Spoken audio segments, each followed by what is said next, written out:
G'day Bomber fans, we have Footy's Night of Nights right around the corner. The 2023 Brownlow medal is soon upon us, and I thought I would preview Essendon's Brownlow chances. I'll talk about the players I think that will hold the most votes for us, those who will pop up to be one-game wonders, and then at the end I will discuss who I personally think will win the thing overall. So let's get into it. We start with our highest vote getter. I'm not saying likely highest vote getter, Merritt will be our highest vote getter. He is expected to poll around 20 votes from just about every publication. He was one coach's vote away from being in the top 10. He will yet again top the Essendon Brownlow count as he does most years. He is suspended, so let's say a miracle has him finishing on top, because realistically he isn't a contender. But if he does somehow finish there, he will not be eligible to win it. But Merritt is expected to poll around 15 to 22 votes, his best run of form coming just before the bye when he should feature in the votes 3 weeks in a row. Next up we have Darcy Parish. We are talking about the Brownlow, and with the Brownlow they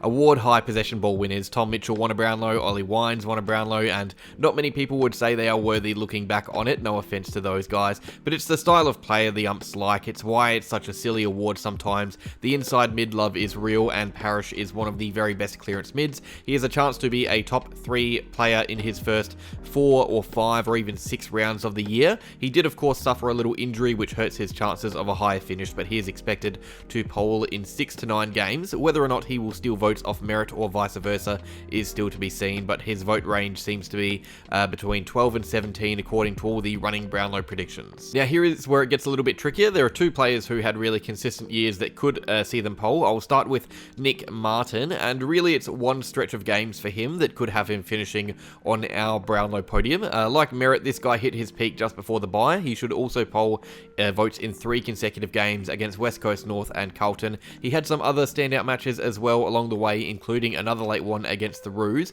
He may well only poll 4 or 5 times, but we can expect him to receive more than the minimum one on more than one occasion. His range is really hard to read because of this. He could well leave with a disappointing 4 or 5 votes. They rarely give love to wingmen, but I wouldn't be surprised if he somehow has double digits as well. Kyle Langford, if you kick 5 goals in a game, you are due at least 1 vote. He had 3 5-goal hauls, 1 4-goal haul, and 4 games where he gathered over 15 touches and 3 goals. He has a chance for some sneaky votes around the place. He played extremely well most weeks. He is expected to poll at least twice. I would say the most he can poll would be 4 times. He could finish the night with a low tally of 3 or 4 votes, or maybe they will give more love to the forwards and reward him with some high polls. The last of the regular vote getters, well, the more regular vote getters, Mason Redman. This guy divides publications. Some say he's going to finish with 7 or 8 votes. Some say 2 or 3. He is really hard to read because most weeks he was the 4th or 5th best player on the ground.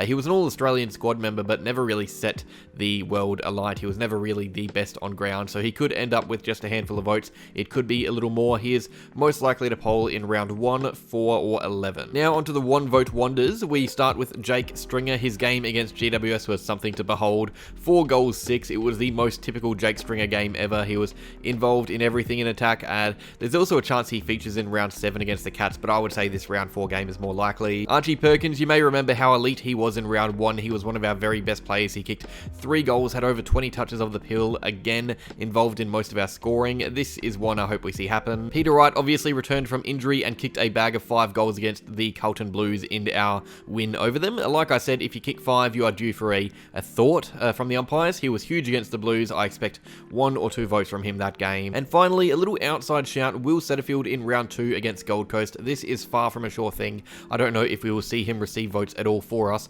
He has only ever received 1 vote in his career, but he was excellent against the Suns. Could well receive his 2nd vote. And that's about it for us. Now what I will do is I'm going to give my top 5 contenders. How about that? Overall, I probably got to do a bit more research before I start, but I will list the 5 contenders for the main award and maybe try and predict the order. This never works. There is always an Angus Brayshaw or someone who comes in and shocks you a bit, so go easy on me. Alrighty, so far from an expert here, but I got Petrarca at 5. Why not? The guy has to do well, surely. He's been awesome. Lockie Neal, you can back him in for a high finish every year. Zach Butters and Nick Dacos on the podium, but I am manifesting this. I don't even think he's the favourite, but I am saying Bontempelli will win just because I want him to. Realistically, he has to win a Brownlow by the end of his career. It would be a crime if he ends his career having won none, and Ollie Wines has one over him. No offense again, Ollie, but it's got to be the best player in the comp in my opinion. Alrighty, but that is that. Enjoy the night. Hopefully we we see quite a few votes for our boys. Let me know down below who you think will win the Brownlow, and maybe chuck in a sneaky surprise vote or two from an Essendon boy you think could happen. But that's all. Cheers, Dons fans.